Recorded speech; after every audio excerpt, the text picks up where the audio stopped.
poate fi ascultarea celelalte persoane dintr-o stare de prezență.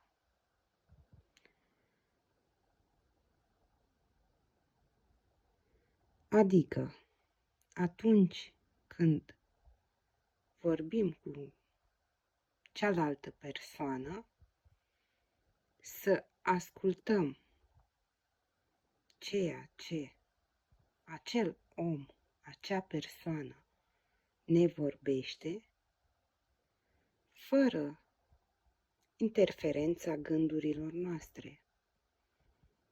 Sunt cazuri în care două persoane stau de vorbă, una dintre ele vorbește, iar cealaltă persoană poate deja se gândește ce să spună.